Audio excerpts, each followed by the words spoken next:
নমস্কাৰ বন্ধু-বান্ধৱীসকল কি খবৰ স্বাগতম জনাইছো অন্য এটা ভিডিঅ'লৈ আৰু আপোনালোকে চাই আছে আছামিজ কালচাৰ ইউটিউব চেনেল বন্ধুসকল অসমবাসীৰ হাৰ্টথ্ৰব জুবিন দাৰ লগত সহশিল্পী হিচাপে মঞ্চত গীত পৰিৱেশন কৰা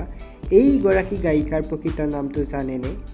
তেওঁৰ ঘৰ ক'ত এডুকেশ্যন কোৱালিফিকেশ্যন কিমান পৰিয়ালত কোন কোন আছে জন্ম ক'ত কেতিয়া হৈছিল এনে ধৰণৰ বহুতো নজনা কথা এই ভিডিঅ'টোত জনাম ভিডিঅ'টো অলপ স্কিপ নকৰাকৈ প্ৰথমৰ পৰা শেষলৈকে চাই থাকিব বন্ধুসকল বহুতেই হয়তো এই গায়িকাগৰাকীৰ প্ৰকৃত নামটো নাজানে কাৰণ মঞ্চত জুবিন দায়ে তেওঁৰ মৰমতে কলি বুলি মাতে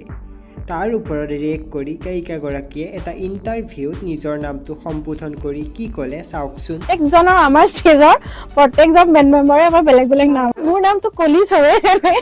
ফেমাছ পুৰা আমাৰ মই আগতে বহুত মানে কওঁ আৰু যে নক'ব তাৰপিছতে নাই ক'বই গতিকে এতিয়া মানে এনেকুৱা হৈ গৈছে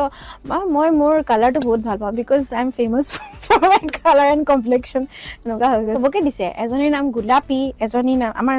মেল এজন কো ছিংগাৰ আছে তেওঁৰ নাম অখিল তেওঁক দিছে কলীয়া ভূমা ৰিচেণ্টলি নাম দিলে বন্ধুসকল জুবিন দাৰ সহশিল্পী হিচাপে গীত পৰিৱেশন কৰা গায়িকাগৰাকীৰ প্ৰকৃত নামটো হৈছে শতাব্দী বৰা তেওঁৰ জন্ম হৈছিল ২৭ ছেপ্টেম্বৰত অসমৰ তেজপুৰত তেওঁৰ ঘৰত মাক দেউতাকৰ লগতে বায়েক আৰু এজন দাদাক আছে তেওঁ দেউতাকৰ নাম হৈছে অখিল বৰা আৰু মাতৃৰ নাম হৈছে কল্পনা বৰা বন্ধুসকল শতাব্দী বৰাৰ এডুকেশ্যন কোৱালিফিকেশ্যনৰ বিষয়ে ক'বলৈ গ'লে তেখেতে স্কুলীয়া শিক্ষা তেজপুৰৰ পৰাই আৰম্ভ কৰিছিল তাৰপিছত বিশ্বনাথ কলেজৰ পৰা হাই ছেকেণ্ডেৰী আৰু গ্ৰেজুৱেশ্যন কমপ্লিট কৰে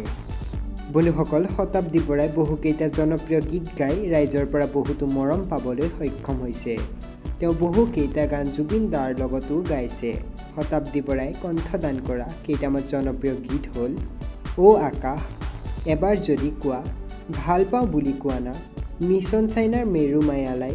এনেদৰে বহুকেইটা জনপ্ৰিয় গীতত কণ্ঠদান কৰিছে শতাব্দী বৰাই বন্ধু-বান্ধৱীসকল এয়াই আছিল অসমৰ এগৰাকী জনপ্ৰিয় কণ্ঠশিল্পী শতাব্দী বৰাৰ জীৱনৰ বহুতো নজনা কথা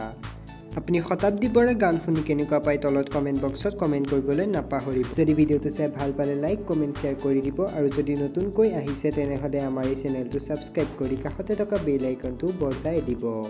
ধন্যবাদ